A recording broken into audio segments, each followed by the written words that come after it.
Bem, então, vamos prosseguir então no nosso estudo.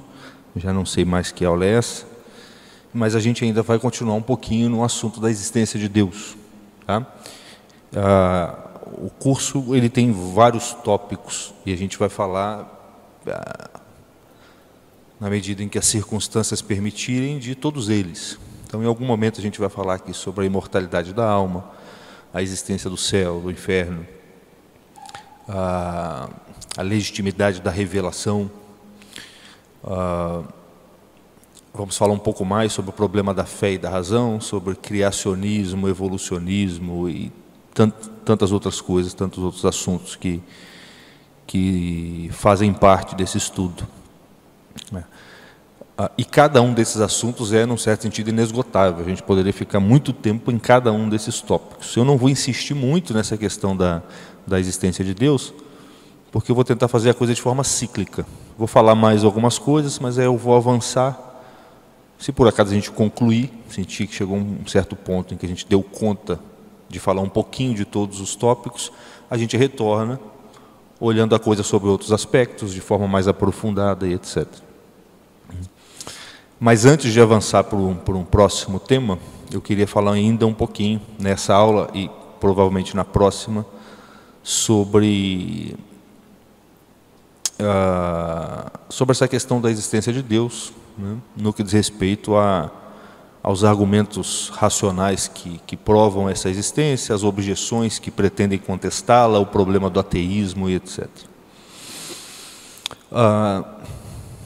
Bem, eu queria abordar a coisa hoje a partir de um princípio que, num primeiro momento, quer dizer, quando visto numa primeira olhada de modo mais superficial, ele parece não ter muito valor, ele parece não ter muito fundamento, muita razão de ser. Mas que se a gente olha para ele com mais cuidado, a gente vê que, na verdade, ele é um princípio bem rigoroso, bem firme. Tanto é que sábios como Aristóteles e São Tomás de Aquino aceitavam esse princípio como uma verdade racional. E esse princípio ele pode ser enunciado da seguinte maneira.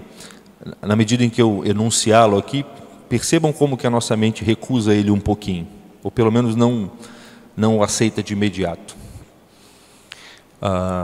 Esse princípio se enuncia da seguinte maneira: aquilo no que a maior parte dos homens da humanidade acredita e acreditou,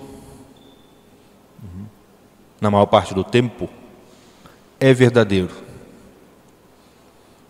Assim se enuncia esse princípio. Aquilo no que a maior parte dos homens sempre acreditou, é verdadeiro. Enunciado dessa maneira, é claro que se você colocar esse princípio, por exemplo, numa conversa ou num debate, diante de um ateu, ele muito provavelmente vai dar uma risada, vai falar assim: não, você não tem garantia nenhuma de que isso aí, de que as coisas são assim. Tá? No entanto, a gente vai olhar com mais cuidado para esse princípio para ver em que medida ele é razoável e em que medida ele serve também para nós como mais um meio pelo qual a gente pode defender essa primeira verdade de fé que a gente está trabalhando aqui: Deus existe. Tá? Que, na verdade, não é nenhuma verdade de fé, como a gente viu, é uma verdade de razão natural. A nossa inteligência pode compreender a necessidade da existência de Deus. Tá? A partir desse princípio, deu para entender o enunciado do princípio? Aquilo no que a maior parte dos homens, a maior parte do tempo, sempre acreditou, tá, é verdadeiro. E a partir desse princípio a gente poderia formular o seguinte raciocínio. A gente pega esse princípio e toma ele como premissa maior do raciocínio. Tá? Todo raciocínio tem uma premissa maior, uma premissa menor e uma conclusão que é tirada da articulação entre as duas premissas. Então, o exemplo clássico: todo homem é mortal, premissa maior, porque ela é mais genérica. Ó. todo homem é mortal. Ela é mais larga. Premissa menor, Sócrates é homem. Então, estou dizendo algo sobre o Sócrates. Eu afunilei um pouco, ó. Eu fiz um juízo genérico, todo homem é mortal. Fiz um juízo mais particular, Sócrates é homem. E da articulação entre esses dois, eu concluo, logo, Sócrates é mortal. Certo? Quer dizer, todo homem é mortal. O que eu estou dizendo? O conjunto dos homens pertence ao conjunto dos mortais. Aí depois eu digo, Sócrates é um homem. Eu estou dizendo, o elemento Sócrates pertence ao conjunto dos homens. Ora, se o conjunto dos homens pertence ao conjunto dos mortais, e se Sócrates pertence ao conjunto dos homens, logo Sócrates pertence ao conjunto dos mortais. Tá? A nossa razão, e até a nossa imaginação aceita isso como inquestionável, né? Se a gente pegar esse princípio que eu enunciei há pouco e transformá-lo e tomá-lo como premissa maior de um raciocínio, o raciocínio ficaria o seguinte, e esse é o raciocínio que nós utilizaríamos para defender a existência de Deus perante uma pessoa que nega essa existência. Aquilo no que a maior parte dos homens sempre acreditou é verdadeiro. A maior parte dos homens sempre acreditou em Deus. Logo, Deus existe.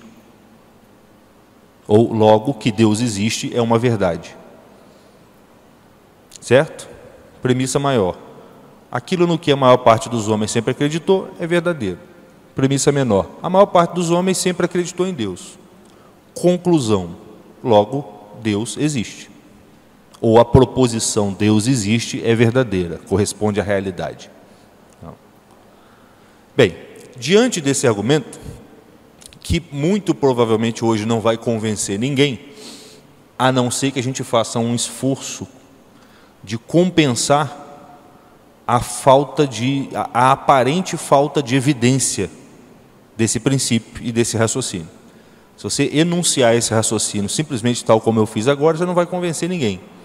Mas se você aprender a explicá-lo, aprender a defendê-lo, de uma maneira um pouco mais reflexiva, mais analítica, eu creio que a gente possa ter bom sucesso com ele.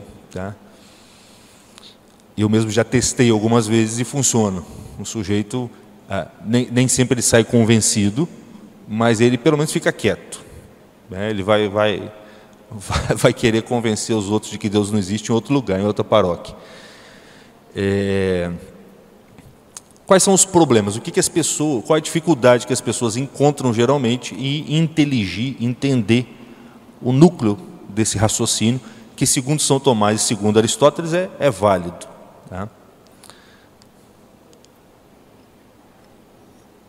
O primeiro problema é o seguinte, as pessoas não conseguem entender, e nós mesmos temos essa dificuldade, elas não conseguem entender de onde nós tiramos, o porquê aquilo no que a maior parte dos homens sempre acreditou tem que ser verdadeiro. Elas não conseguem entender por que é, de certo modo, impossível, ou no mínimo incoerente, que a maior parte dos homens, a maior parte do tempo, acredite numa mentira. Você vê que falando dessa maneira já começa a ficar um pouco mais evidente que isso tem que ser verdadeiro. Não sei se vocês estão percebendo isso. Você começa a falar um pouco, explicar um pouco melhor o assunto, já fica mais claro. Já começa a parecer estranho que os homens pudessem, a maior parte do tempo, a maior parte da história, acreditar numa mentira. Já é uma coisa um pouco esquisita isso, mas tudo bem. Tá? Vamos entender melhor isso aqui.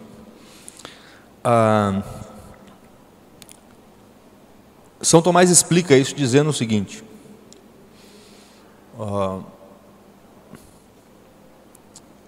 o erro na compreensão de algo, o erro na intelecção, ou o erro no juízo sobre algo, o erro no conhecimento, ele é um acidente da inteligência. O que é um acidente? Um acidente é uma coisa que está fora da finalidade, está fora da meta. Por exemplo, Todo dia você sai de casa e vai para o trabalho. Sai de casa, faz o caminho, chega no trabalho. Tá? De vez em quando tem um acidente, tem uma coisa meio imprevisível, que não estava, ninguém saiu de casa para bater de carro. Certo? Mas às vezes um ou outro bate de carro. Aí tem um acidente. Aí você demora para chegar no trabalho ou até não chega. Então acidente é isso, acidente é aquilo que não foi intencionado. Sob esse aspecto, um acidente é aquilo que não foi intencionado, mas acontece. Então ele não tem o mesmo estatuto de existência, de ser, que o essencial. O essencial é aquilo que foi intencionado. Um exemplo clássico é, por exemplo, que esse pedestal seja preto, é um acidente. Como é que eu sei disso? Se ele fosse vermelho, ele não deixaria de ser um pedestal. Ele teria a mesma função, cumpriria muito bem o seu papel. A não ser que ele não fosse um pedestal, que ele fosse um ornamento. E um ornamento pode ser feito com uma cor específica. Por exemplo, o paramento do padre, no paramento do sacerdote, a cor não é acidental. Ela é essencial. Você mudou a cor, você saiu um pouco da estrutura, da finalidade da liturgia. Mas no caso do pedestal, a cor é um acidente. Ela não interessa, você pode mudá-la, posso pintá-lo de outra cor, ele vai continuar sendo um pedestal. Então São Tomás, quando diz que o erro, a ignorância, o engano na inteligência é um acidente, ele está dizendo o seguinte: a finalidade da inteligência é conhecer a verdade. Deus fez a inteligência e dotou alguns seres de inteligência para que eles pudessem conhecer as coisas. Assim como ele fez a asa do pássaro para o pássaro voar, assim como ele fez os olhos dos animais para que eles pudessem enxergar, ver, ele fez a inteligência para que os homens pudessem entender. Então, isso é o fim intencionado da inteligência: compreender, conhecer as coisas como elas são. Eventualmente, um pássaro nasce com a asa atrofiada, ou perde a asa. Eventualmente nasce um cego, ou a pessoa perde a visão. Eventualmente, a gente não entende uma coisa ou outra. Ou até um certo grupo de homens padece de uma ignorância sobre um assunto. Mas dizer que a humanidade poderia estar em erro a maior parte do tempo seria mais ou menos como dizer que a maior parte dos homens poderia nascer cego e que somente uma minoria enxergasse. Dá para perceber como é que isso é estranho? O que os fatos nos dizem? Né? Que uma minoria não enxerga, a maioria enxerga. Por isso a gente percebe que a intenção do olho é ver. E por algum acidente de naturezas quaisquer, alguns homens não enxergam, uma minoria.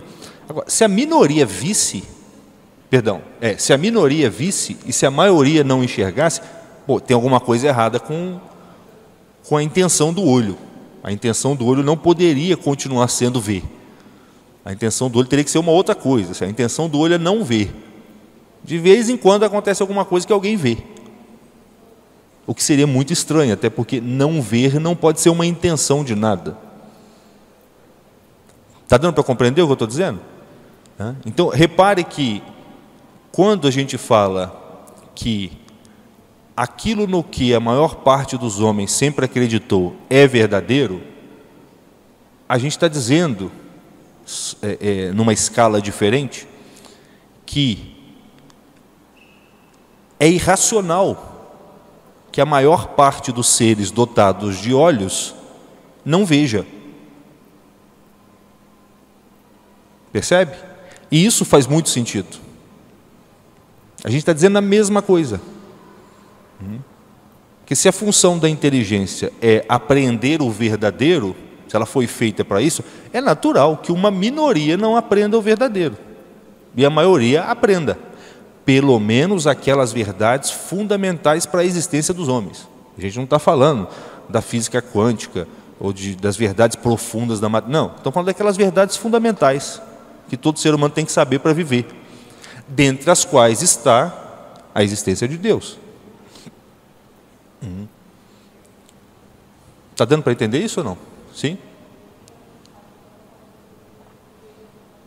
Qualquer coisa vocês podem interromper, porque às vezes pode se tornar um pouco difícil o raciocínio. Então, no fundo, a lógica é essa. Tá? Uma coisa, uma faculdade humana ou um ser qualquer, ele tem sempre uma finalidade. Ele existe em função de alguma coisa. Tudo existe em função de alguma coisa. Não existe uma coisa que não tenha função, que não tenha uma finalidade. Tudo que existe tem uma finalidade. E cumprir essa finalidade é aquilo que acontece na maior parte das vezes em relação a essa coisa. No geral, a goiabeira da goiaba. De vez em quando tem uma ou outra que não dá, que atrofia. O mesmo raciocínio vale para o olho, o mesmo raciocínio vale para a inteligência. Então, está explicado aí um pouco mais claramente por que aquilo no que os homens acreditam na maior parte do tempo, na maior parte da história, e a maior parte dos homens, é verdadeiro. Tá? Isso não é nem uma conclusão retirada por indução, porque você vai constatando que é assim. Não é uma conclusão que você tira exatamente dos fatos, é um princípio quase que lógico mesmo. Se você meditar um pouquinho, você vai ver que as coisas têm que ser assim. Né? Um mundo onde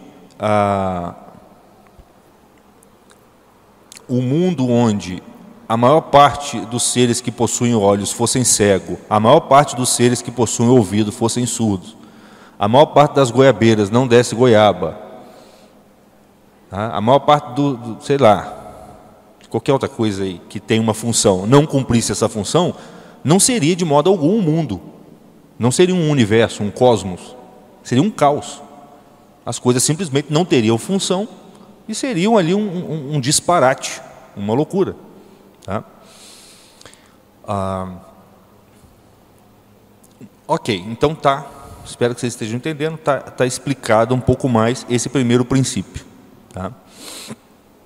Então, a partir disso, Aristóteles vai dizer, aquilo que a maior parte dos homens acredita é uma verdade natural.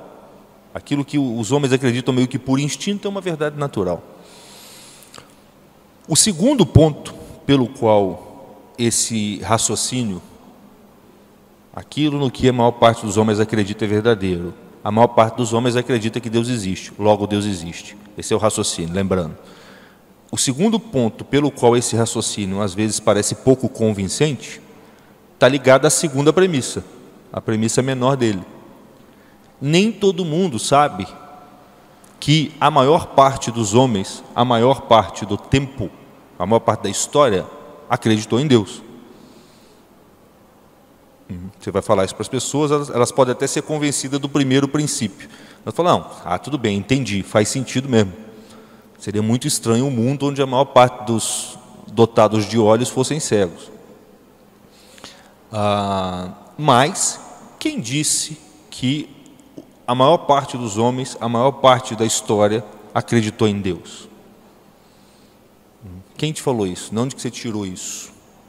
Inclusive, a descrença em relação a essa premissa, a essa ideia, vem muito pelo sistema educacional obrigatório. No geral, a gente aprende isso na escola.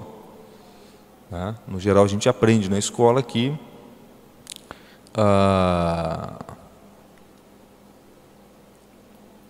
ou a gente não aprende essa verdade fundamental na aula de história, na aula de antropologia, ou eles simplesmente não nos noticiam disso, que é um fato importantíssimo, ou eles escondem isso e não falam no assunto, ou até começam a defender teses segundo as quais, não, na antiguidade os homens eram ateus, né, e viviam como animais, e daí a pouco eles foram se apropriando uns dos outros, e a ideia de um Deus criador foi surgindo. Primeiro eles acreditavam que os elementos da natureza tinham almas, era o animismo.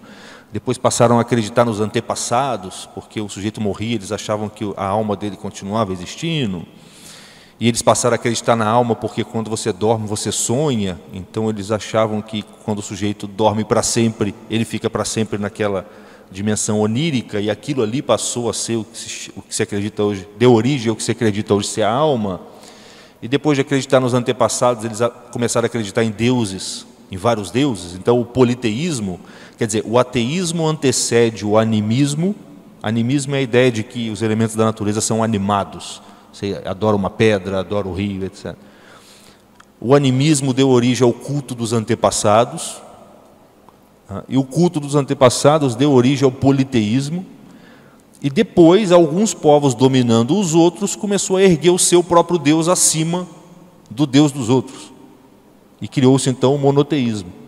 Então na maior parte da história, inclusive eles vão dizer que a história da humanidade, que a humanidade existe há não sei quantos zilhões de anos, coisa que não é absolutamente provada, a gente vai falar disso também, do tempo de vida da humanidade, porque segundo as Escrituras esse tempo é curtinho, o tempo da Terra é curtinho.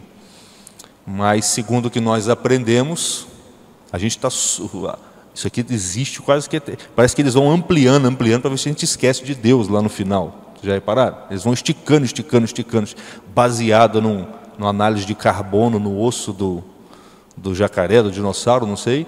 Eles vão esticando o tempo para ver se a gente esquece de Deus lá no final. Então eles vão dizer, como a humanidade existe há muito tempo, a maior parte da existência da humanidade foi naturalista, ateísta, ou no mínimo politeísta. Esse negócio de um Deus que criou tudo aí é uma coisa recentíssima, é uma coisa muito recente. Vocês é que estão querendo recontar a história da humanidade a partir dessa crença inicial. Então, no geral, as pessoas não aceitam essa segunda premissa por falta de informação. Por falta de informação e falta de discernimento. Como assim? Olha só.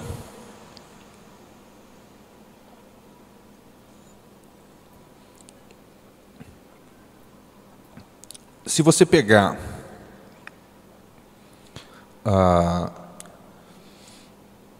no século XX, a ciência histórica e a ciência antropológica, a antropologia cultural, elas se desenvolveram muito, assim, absurdamente. Os homens, esses estudiosos, tiveram acesso a documentos que ficaram ocultos durante séculos. Documentos que eu falo são documentos arqueológicos ou acesso a tribos desconhecidas, porque agora o sujeito pode visitar a tribo não sei de onde, conversar com o pajé e adquirir a confiança dele, e ter acesso aos conhecimentos mais secretos, ou livros antigos do Egito, da tradição chinesa, que são desenterrados, são encontrados. E o próprio desenvolvimento da técnica histórica permitiu que os homens fossem avançando no conhecimento das culturas antigas, mais do que assim, de uma maneira absurdamente mais profunda e mais objetiva do que sempre existiu até o final do século XIX. Então a ciência histórica e a ciência antropológica, por incrível que pareça, ela está do nosso lado. Porque a conclusão que esses caras chegaram é a seguinte: nunca houve um lugar na face da Terra onde a humanidade não tenha acreditado na existência de um Deus. Só pelo primeiro princípio, que eu enunciei aqui, a gente já deveria saber que as coisas teriam que ser assim. Por quê? Porque se é da natureza da inteligência entender as verdades fundamentais, e é claro que a existência de Deus só pode ser uma verdade fundamental. E como nós vimos que, de fato, existe um argumento racional muito eficaz para provar que Deus existe, isso bastaria para a gente saber o seguinte: eu não conheço todas as culturas da face da Terra, mas eu tenho um grau de certeza muito grande de que todas elas conheciam a existência de Deus. Seria muito estranho se não fosse assim. Deu para entender o que eu disse? Mesmo sem os estudos dos antropólogos e dos historiadores do século XX, que vão nos mostrar isso por meio de fatos, só por uma especulação sobre os princípios, que eu esclareci agora, nós já deveríamos ter condições de pelo menos dizer o seguinte: você pode procurar aí pela face da Terra inteira, eu vou apostar tanto com você. Eu tenho certeza que a maior parte dos povos vai acreditar em Deus. Por quê? Porque é uma verdade racional, simples de ser provada, tá? É uma verdade fundamental. E não faz sentido, tá, que a maior parte da humanidade, a maior parte do tempo, tenha sido cega para o negócio que está na cara deles. No entanto, além desse argumento mais, vamos dizer assim, especulativo, nós temos o testemunho dos antropólogos e dos historiadores. E o que eles afirmam, e não é um ou outro, é assim, quase que a totalidade. E quando eu falo de antropólogo e de historiador, não estou falando do professor universitário, menos ainda do professor do cursinho. Estou falando dos grandes, certo?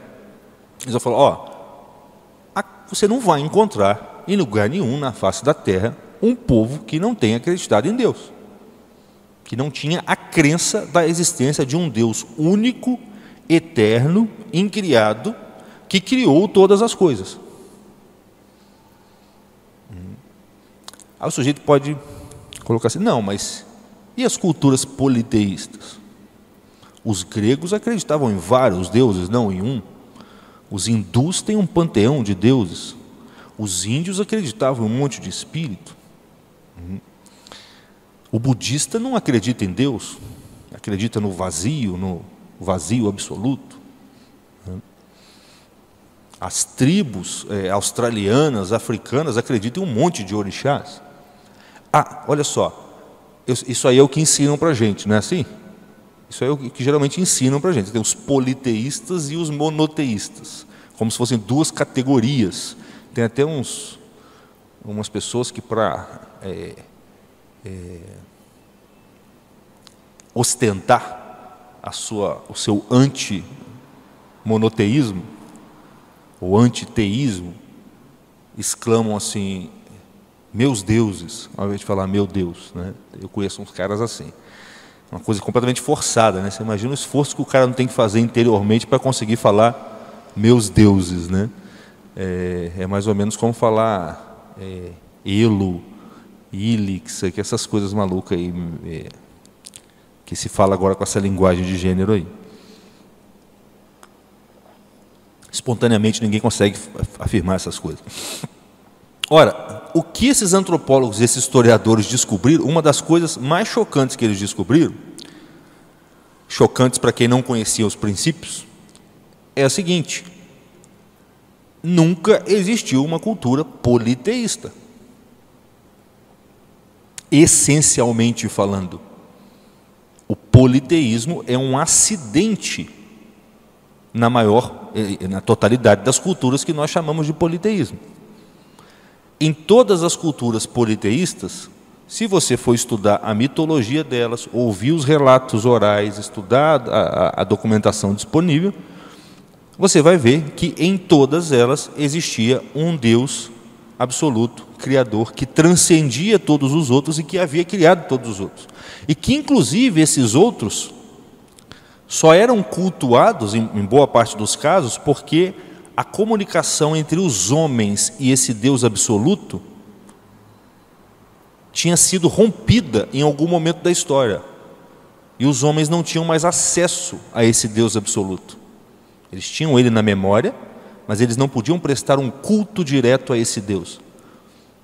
Porque por algum evento desastroso, geralmente desencadeado pelos homens, a comunicação entre o Deus absoluto e os homens foi perdida. Então agora os homens precisavam se valer dos administradores do cosmos, quer dizer, dos anjos, dos deuses. Os deuses, no fundo, são anjos, bons ou maus, não dá para saber direito. Em alguns casos é evidente que são demônios, em outros você fica meio na dúvida. Os homens então tinham que prestar culto a esses deuses para que eles conduzissem os seus pedidos a esse Deus absoluto, que não ouvia os homens, porque estava muito afastado dos homens. E realmente a coisa é assim. Você pega, por exemplo, uma cultura como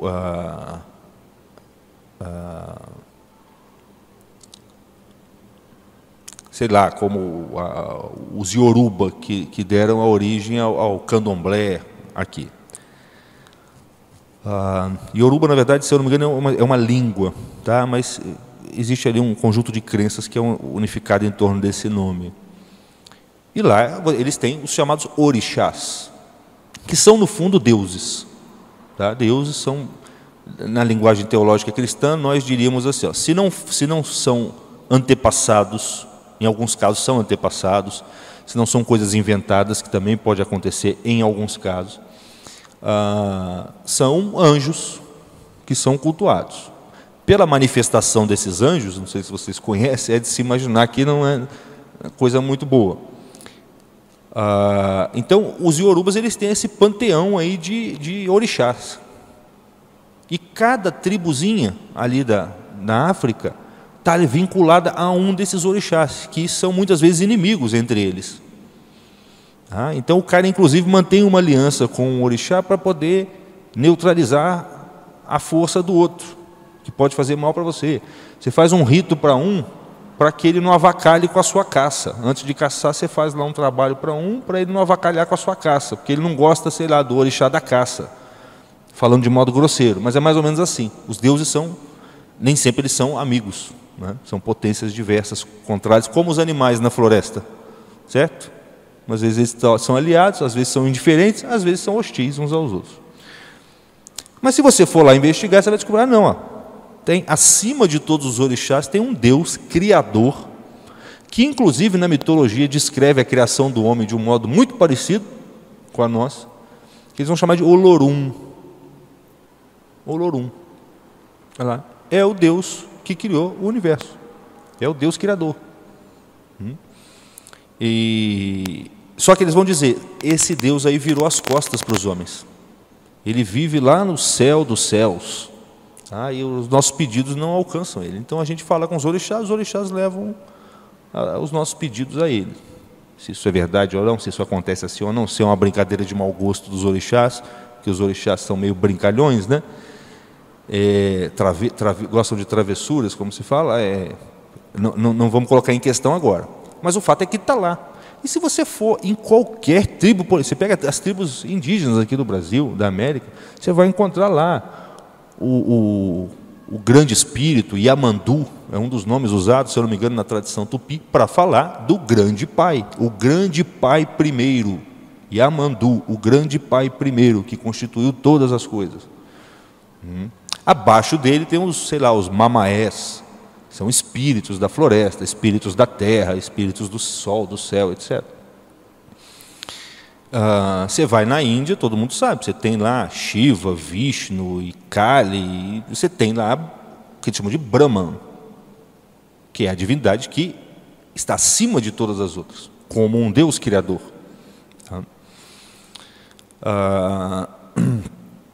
A gente tem uma evidência disso, é interessante, porque a Escritura, depois que você começa a ler a Escritura, a partir dessa ótica, você vai encontrar toda essa descrição lá. E tem aquela famosa cena onde São Paulo vai lá converter os gregos, e ele chega no panteão das divindades gregas e fala, vocês são pessoas muito religiosas, eu estou vendo aqui, vocês não são materialistas, vocês acreditam que tem um plano acima. Pelo menos na batalha entre principados e potestades, eu estou vendo que vocês acreditam. Mas olha só, eu estou vendo que aqui no panteão de vocês tem um Deus ali que não tem nome, um Deus desconhecido, um Deus sem nome. Tinha lá um lugar meio vazio para uma divindade sem nome.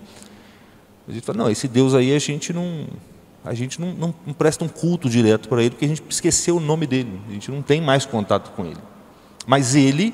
Isso não está nos Atos dos Apóstolos, mas você tem relatos da época, de pensadores, filósofos e intelectuais da época, que mostram que esse Deus era considerado o Deus criador. É aquele que criou todos os outros. Zeus é uma divindade menor.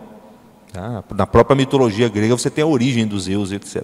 Mas acima de todos eles concebiam um Deus, mas o qual eles não tinham mais acesso e não sabiam nem mesmo o nome, como evocar um Deus do qual você não tem o nome mais. E São Paulo, embora essa ideia de que esse Deus era o Criador, o Deus absoluto, o Deus monoteísta, não esteja nos Atos dos Apóstolos explicitamente, São Paulo não perde tempo, ele pega e fala, é esse Deus aí que eu vim anunciar para vocês. Lembram dessa passagem? Ele pega e fala, é esse Deus que eu vim anunciar. Ele se fez carne agora. Então São Paulo já está dando essa dica. Falou, olha só, nos povos politeístas, se você procurar, você vai encontrar. E por quê? Biblicamente falando, e depois a gente vai ver que não é só biblicamente falando, é arqueologicamente falando também, porque a arqueologia também dá mais razão para a arca de Noé e a descendência de Noé do que para aquelas teorias contradiluvianas, né, do meteoro ou de qualquer coisa assim. As pesquisas mais avançadas em termos de arqueologia tendem a se conformar com o relato bíblico do dilúvio e da descendência de uma única família. Mas antes, não vamos entrar nesse assunto por enquanto, mais para frente, mas biblicamente falando, como é que você explica isso? A presença de um Deus monoteísta em todos os povos. Primeiro, porque é uma verdade natural, né? Os homens, pensando um pouquinho, é o que eu falei, o camponês, todo aquele argumento de São Tomás de Aquino, um camponês expressa como? Quem criou isso aqui? Ele não precisa ficar a causa da causa da causa da causa. Se não tiver uma causa primeira não causada, eu não poderia estar aqui. Ele não precisa disso. Porque intuitivamente você pode perceber, se não tem uma causa para isso aqui, como é que tem isso aqui? E já percebe que essa causa não pode retroagir até o infinito. Essa é uma das razões. Uma outra razão é o seguinte, todos os povos politeístas, biblicamente falando, endossando a descrição da revelação, a famosa Tábua das Nações, todos os povos politeístas, ou todos os pagãos, descendem da família de Noé, que era monoteísta, e com o qual Deus fez uma aliança universal. A aliança com Noé não é como a aliança com Moisés, ou com Abraão, que estabelece uma linhagem familiar, que vai virar um povo, uma nação. Não, é uma aliança universal. E a família de Noé se dispersa ali, tem o episódio da Torre de Babel, e por conta da soberba humana, Deus vai lá e confunde a língua deles, e a Bíblia diz que Deus determina um anjo, ou um grupo de anjos para cada nação. Aí as nações surgem, cada um com seu anjo, ou seus anjos responsáveis, chamados de anjos das nações. O Dioniso, o Pseudo-Areopagita diz isso. São os anjos das nações. E com o passar do tempo, e onde está descrito isso, se eu não me engano, é no livro da sabedoria, com o passar do tempo, esses homens começam a cultuar esses próprios anjos, ou a estabelecer alianças com anjos caídos, que também existem, estavam interessados em se manifestar e perder os homens. E aí os homens começam a acreditar em vários deuses. Então, e isso essa estrutura que eu estou descrevendo agora, tal como está na Bíblia, é o que os antropólogos e os historiadores descobriram no século XX. O politeísmo é uma degeneração do monoteísmo. Isso é o que dizem os pajés, os sacerdotes, os livros sagrados dos povos pagãos. No início, a gente tinha uma relação direta com um único Deus, mas a gente perdeu isso. E, no geral, esses povos, quanto mais você consegue alcançá-los na sua pureza, no geral, eles não estão muito satisfeitos de estar cultuando deuses, não. Eles cultuam deuses meio assim, a gente tem que ficar oferecendo o sacrifício para eles para aplacar a ira dos deuses. Já ouviram essa expressão?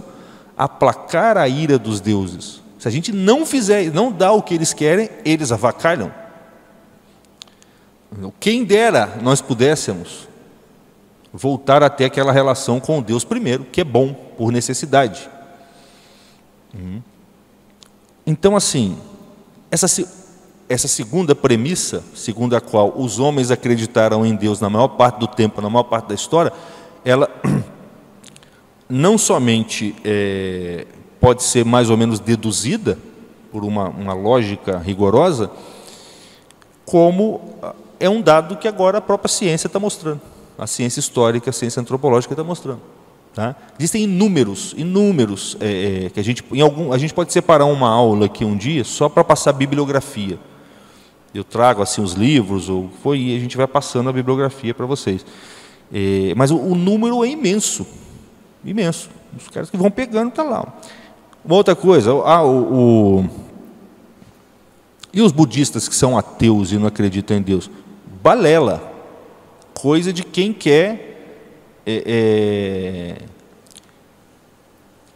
se aproveitar de uma linguagem mística. O budismo ele é essencialmente um caminho místico. É coisa de quem quer se aproveitar da linguagem mística, que é uma linguagem poética, sutil, para poder defender o ateísmo. Buda nunca falou que Deus não existe. No geral, ele falava assim, a resposta dele geralmente era do tipo assim: se preocupa com isso agora não, tá? Porque se ele existe, cara, você tem que primeiro se purificar para você entender esse negócio.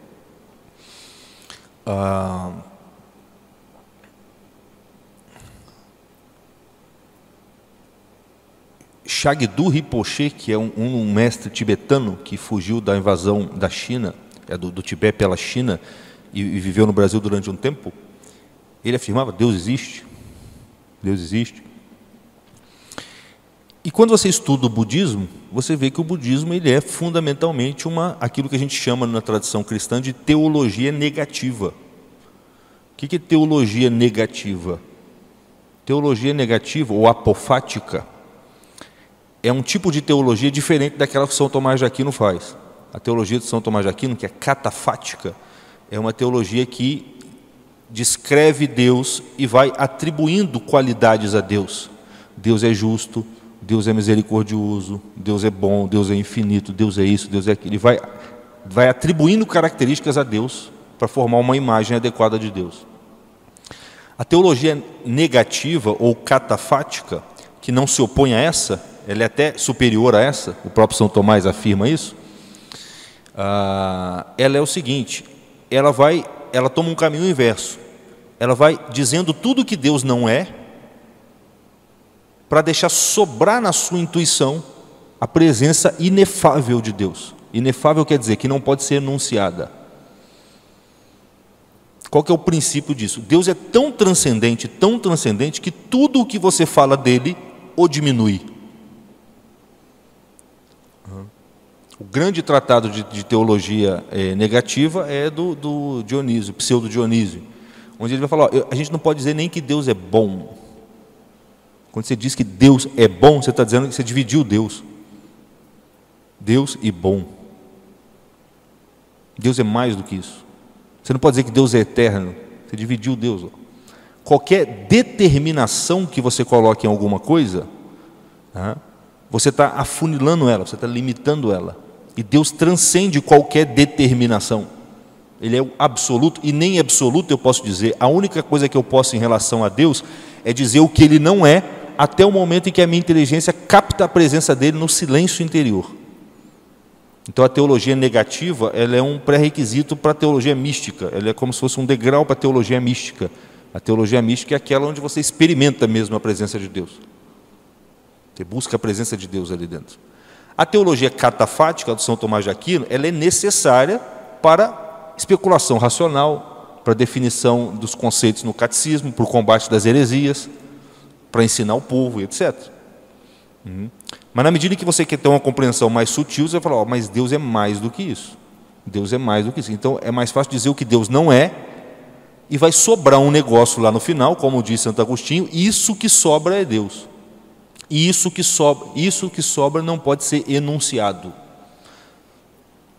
O Buda falava isso, falava assim: se você, o que eles chamam de Buda, ou de natureza búdica, é justamente o absoluto, tá? É o ser absoluto, tal como a gente viu aqui no argumento de São Tomás de Aquino. O Buda dizia assim: quando você achou o Buda, quer dizer, quando você achou o absoluto, e o que a gente chama de Buda não é o absoluto. O Buda foi um sujeito histórico. Buda é um título. Cada indivíduo praticante desse caminho que consegue se unir com esse absoluto é chamado de Buda. Tem um principal, que foi o que começou essa tradição, que a gente chama de Buda prioritariamente. Mas o nome dele era Sakyamuni. E ele foi o primeiro, dentro desse caminho, dessa tradição, a se unir com esse absoluto, segundo os relatos dizem. E esse Buda, o Sakyamuni, dizia o seguinte: se você encontrou o Buda, você perdeu o Buda. É exatamente o princípio da teologia negativa. Se você disse alguma coisa de Deus, você perdeu Deus, porque de Deus nada pode ser dito, porque Ele transcende a linguagem, Ele transcende o pensamento, Ele transcende qualquer categoria de pensamento. É claro que numa teologia negativa, tá, você vai usar muitas vezes expressões negativas para se referir a esse absoluto. Então você fala, Deus é aquilo que está, é aquela presença que aparece quando nada está presente. Ele é uma espécie de vazio. E se você for estudar um monte de místico católico, eles vão usar expressões desse tipo também. Quando você fala que Deus é um silêncio, ou que Ele se manifesta no silêncio, é mesmo, a teologia apofática é isso. Então, quando o Buda diz que Deus, ou que o absoluto, o princípio, como eles dizem, eles usam o termo natureza última,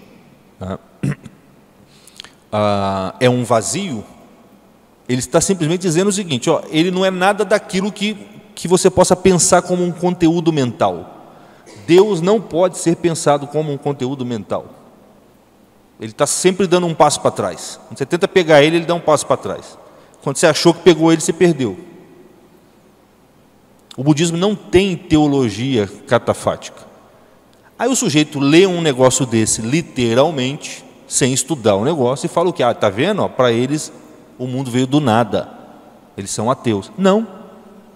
Tá? Podem ter lá os erros que forem, podem ter, são pagãos, etc. Claro, o paganismo está sempre misturado em erros, mas a gente não pode esquecer, e isso é um princípio até da catequese católica, os pagãos são filhos de Noé. E, enquanto tal, existe neles um relicário que preserva algo daquilo que Deus revelou para Adão, para Noé. E é isso que o catecismo chama de as sementes do Espírito Santo, que estão disseminadas pelas doutrinas dos povos pagãos. Inclusive, para converter um pagão, a melhor maneira é você pegar esse ponto e falar, está vendo isso aqui, que é o núcleo da sua doutrina? Agora eu vou te apresentar a perfeição disso. Que o cristianismo ele é a perfeição daquilo que no paganismo se encontra um pouco degenerado e misturado com idolatrias, com bruxaria, com satanismo, com macumba, com idolatria, um monte de coisa. O mesmo raciocínio, que eu não vou fazer isso extensivamente aqui, uma hora a gente vai até falar das várias religiões, também faz parte da apologética. O mesmo raciocínio vale para o taoísmo, o que os taoístas chamam de Tao, tá? É o que a gente chama de verbo, visto por um outro ângulo, de uma outra maneira, mas é o que a gente chama de verbo. Assim, não tem jeito. Você começa a estudar um negócio, você fala, não, eles estão falando daquilo que Aristóteles chamou de motor imóvel, ato puro. Seria a mesma coisa que falar assim, não, Aristóteles não acreditava em Deus, ele acreditava no ato puro. O meu Deus não é o ato puro, o meu Deus é o Deus de Abraão. Mas São Tomás não foi estúpido assim. Ele não hesitou em falar, opa, isso aqui que o Aristóteles achou é Deus. É o mesmo Deus da revelação. Por quê? Porque é uma verdade racional. Então, nós temos esses dados hoje. Todos os povos, na maior parte do tempo, na maior parte da história, tinham a ideia de Deus, ainda que já não tivessem mais o vínculo com esse Deus, já não cultuassem diretamente esse Deus. Se eu não me engano, por exemplo, os iorubas cultuam o Olorum uma vez por ano. Uma vez por ano eles prestam um culto ao Olorum. Tá? Você vai na Índia, cada tribo está cultuando uma divindade menor, mas todos eles têm na memória o grande Brahma. A gente, quando ouve esses nomes assim, dessas divindades, assim, a gente fica meio assustado, mas é ignorância nossa. Isso é ignorância mesmo. Tá? Tanto é que vai lá ler os documentos do Concílio Vaticano II, que, sei lá, eu não creio que ele seja questionável do ponto de vista das verdades que ele enuncia, talvez do contexto, de algumas consequências, mas o que ele diz ali sobre algumas religiões pagãs, está muito certo. Basta você ir lá estudar um negócio que você vai ver isso.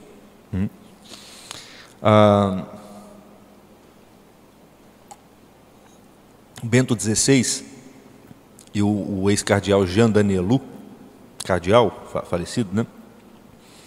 Eles diziam que, assim como no Antigo Testamento existem figuras do Novo Testamento, o que é uma figura o que quer dizer que João Batista era uma figura do Cristo, Isaac era uma figura do Cristo? O que significa essas coisas? Significa dizer que você pode ler os acontecimentos e aspectos da doutrina ali revelada para o povo judeu, para a tradição abraâmica, como um anúncio, um símbolo daquilo que ia se concretizar no Cristo. O Bento XVI e o Jean Denelou vão dizer, se você olhar para os povos pagãos, também existe neles figuras do Cristo. Tem um livro que é sensacional, esse eu já vou indicar aqui, o nome dele é O Fator Melquisedeque, escrito por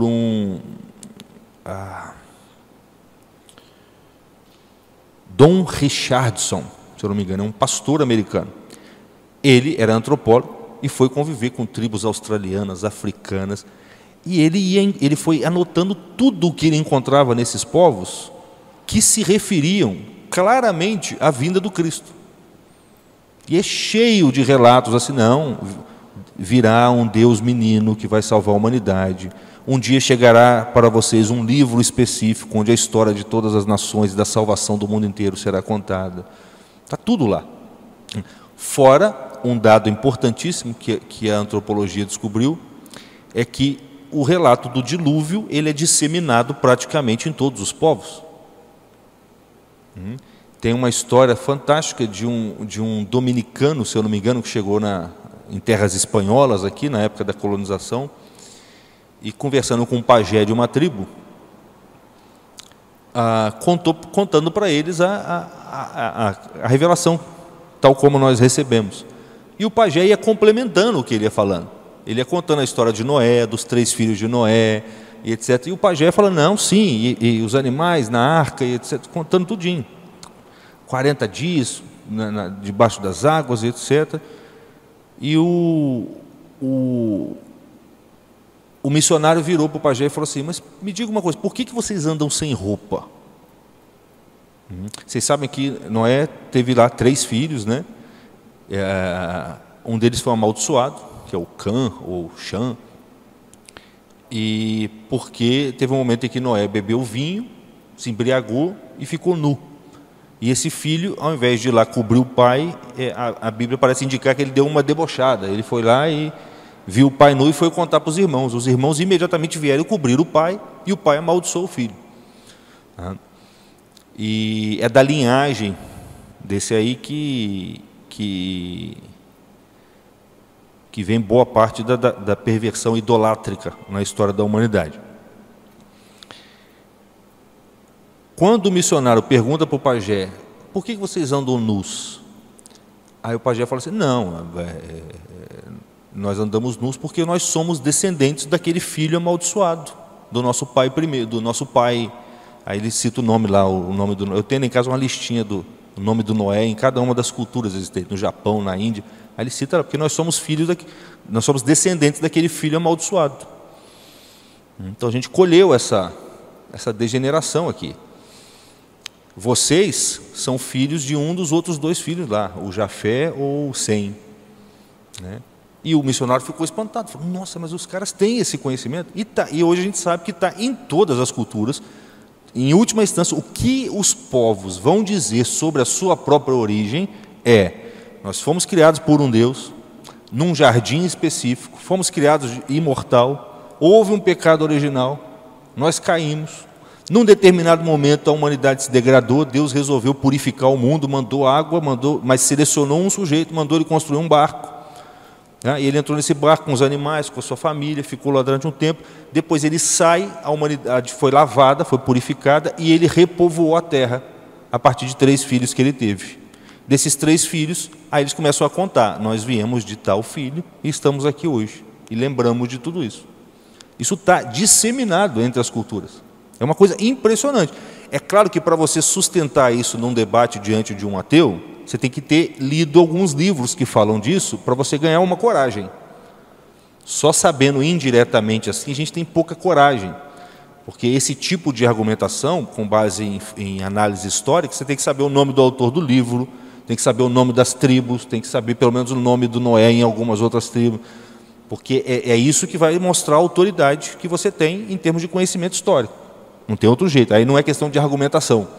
É uma questão de você mostrar que, ó, cara, eu estou te falando aqui o nome dos povos, o nome dos deuses, como é que funciona lá. Me fala aí, agora é a sua vez, vai. O cara não vai, não tem o que falar. Um outro argumento que dificulta a compreensão dessa segunda premissa, que é, lembrando do raciocínio, tá?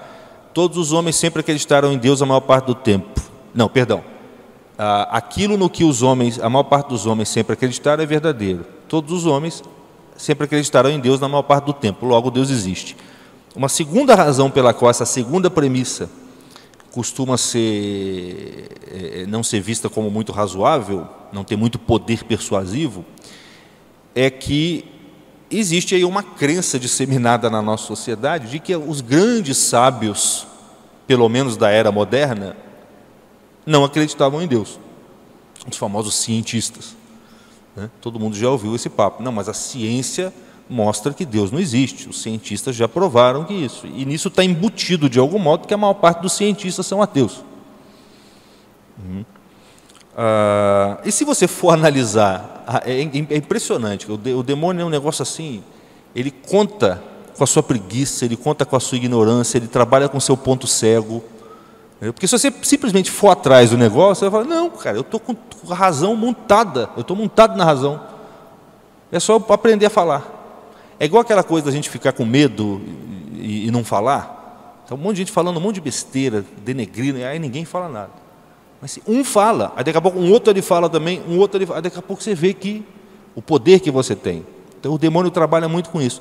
Se você for investigar a biografia dos cientistas, sei lá, do século XVI, XVII para cá,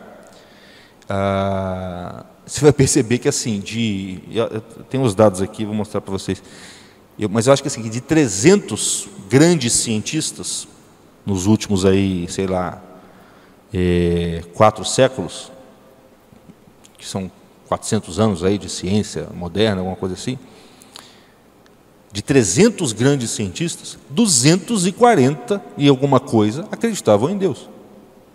E em boa parte das vezes acreditavam, em boa parte dos casos, tinham sido convertidos pelos próprios dados científicos que eles estavam vendo. Porque, é claro, você começa a investigar a realidade, você vai vendo cada vez mais que a realidade é organizada, que o negócio funciona, tem uma lógica ali. A investigação saudável da realidade, mesmo do ponto de vista material, ela tende a te mostrar que Deus existe, porque você está encontrando ordem dentro de ordem. Pô. Você não chega em caos nem na física quântica. Os pais da física quântica, um voltou para Aristóteles, o outro foi para o taoísmo, outro foi para o budismo, outro virou católico. Teve um sujeito que fez essa pesquisa, eu não conheço o livro dele, mas eu tenho aqui uma referência aos dados. E ele fez uma pesquisa, aí tem uma tabelinha básica aqui, que é o seguinte: do século XV ao século XVII, você tinha 79 cientistas teístas e 3 que eram ateus. Sendo que entre os ateus, ele faz questão de frisar, eu estou fazendo questão de inserir os ateus declarados e aqueles que oscilavam entre acreditar e não acreditar, o que a gente chamaria hoje, sei lá, de agnóstico, alguma coisa assim. Então, esses 2 grupos estão incluídos no que ele está chamando aqui de não teísta. Ele nem chama de ateu, ele chama de não teísta. Então, são agnósticos e ateus. No século XVIII, 39 acreditavam em Deus, teístas, e 16 não acreditavam.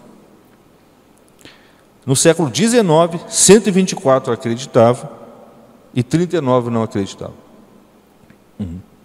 No total, 242 cientistas crentes e 58 descrentes, totalizando 300, falando aqui de grandes cientistas. Eu não tenho acesso ao livro, mas eu sei que aqui está incluído Galileu, Newton, Pasteur e um monte de cientistas.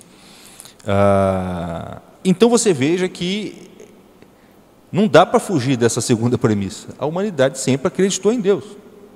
E até hoje, você pode ver, você não pode fazer esse cálculo na sua casa, ou na sua faculdade. Aí não, a maior parte dos homens na UFRJ não acreditam em Deus, então esse argumento está furado. Não, a UFRJ é justamente um lugar onde esses homens tendem a ir, para onde eles tendem a ir. Então, não dá para falar assim, a maior parte dos homens são bêbados, me baseando no botequim que eu frequento, que é para lá onde os bêbados vão. Você tem que pensar na totalidade. E mesmo se você pegar uma coisa como o Brasil ou como Volta Redonda, pensa, a maior parte das pessoas acredita ou não acredita? Acredita. Isso comprova empiricamente aquele princípio que a gente anunciou no começo. Não faz sentido seres dotados de olhos só enxergarem acidentalmente. Quer dizer, não faz sentido que a minoria dos seres dotados de olhos enxerguem e que a maioria não enxergue. Isso é irracional.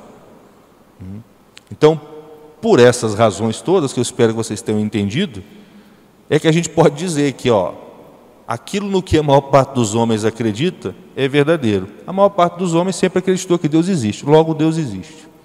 A gente só tem que ter esse conjunto de dados, essa força para a gente poder sustentar isso um pouco mais. Tá? Essa questão das religiões, do politeísmo, a gente vai falar com mais cuidado em algum momento, para explicar mais detalhadamente isso, mas já demos uma pincelada nisso aí. Ok? Se vocês tiverem perguntas. Boa noite, Sérgio. Eu queria perguntar, principalmente... O que seu amigo falou dessa vez? Exatamente, estava conversando com ele sobre isso hoje. Ele aceitou que existe um primeiro motor, só que ele falou que ele não quer chamar isso de Deus. Não importa o que eu fale para ele, ele não quer chamar isso de Deus, que fala que pode ter existido, mas que a física não depende disso, que não tem como provar que esse Deus interage com a gente, ou que esse primeiro motor interage com a gente. E ele só fica martelando nesse ponto de que é impossível que aquilo tenha contato com a gente, de qualquer que seja a forma. Então, na verdade, ele não aceita que aquilo é o primeiro motor. Porque se aquilo é o primeiro... O que significa primeiro motor? Primeiro motor é aquilo que move todo o resto. Então, para ele estar falando isso que ele está falando, ele está em relação com aquilo, porque foi aquilo que começou a série de movimento que culminou na língua dele mexendo. Está entendendo? Se ele estiver falando assim, nada pode provar que esse primeiro motor me ouve quando eu fecho os olhos, ajoelho, aí, ok. Isso aí realmente, por essa via, talvez não dê para provar, ou seja, muito difícil. Tá? Mas dizer que o primeiro motor de todas as coisas não tem relação nenhuma com o que está acontecendo aqui agora, é dizer que ele não é primeiro motor coisa nenhuma. Pelo contrário, a gente só nos convencemos da existência dele porque partimos do aqui e agora, lembra? Então, assim, não tem como. Dizer que a física não depende da física, estuda fundamentalmente os corpos que estão em movimento, as forças que se atualizam ali, acolá. Como é que não depende dele? Se você aceita a existência de um primeiro motor imóvel, tá? Todo o resto se segue a ele, uai. E todo o resto está em relação com ele. Ainda que essa relação seja, numa visão superficial, intermediada por outros motores secundários. Tá? Agora, dá para aprofundar a coisa, porque se esse primeiro motor ele é o que colocou tudo em movimento, inclusive a inteligência humana, certo? Ele tem que ser inteligente também. Ele tem que ser inteligente também. Uma coisa não pode pôr outra em movimento se esta coisa já não transcender esse movimento de algum modo. Se eu vou sair daqui, a cadeira vai estar quente, mas por quê? Porque o meu corpo está quente, aí ele esquenta a cadeira. Uma coisa fria não pode esquentar a outra. Pô.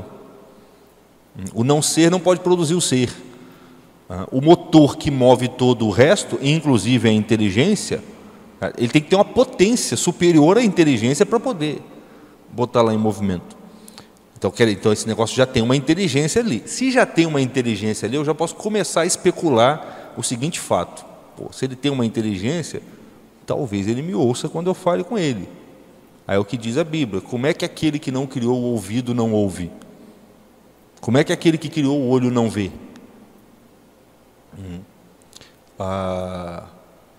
Mas, enfim, talvez ele tenha lá objeções a isso. Mas a gente vai ver semana que vem que é o seguinte: é impossível, e a gente está tentando mostrar isso racionalmente aqui, é impossível uma pessoa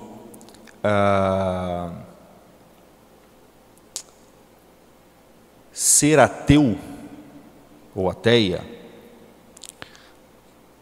por convicção racional. É impossível. Por quê? Porque a gente está vendo aqui que, racionalmente falando, não tem como fugir da existência de Deus. Não dá para fugir dela. Então, se existem ateus, não é se baseando na razão que eles são ateus. O ateísmo é fundamentalmente uma crença. Olha que curioso. Inverteu o negócio. O ateísmo é fundamentalmente uma crença. Porque você não pode chegar nele se você pensar racionalmente no assunto. Por isso que, num certo sentido, é fácil achar os buracos dos argumentos dele, porque eles nunca pensaram no assunto.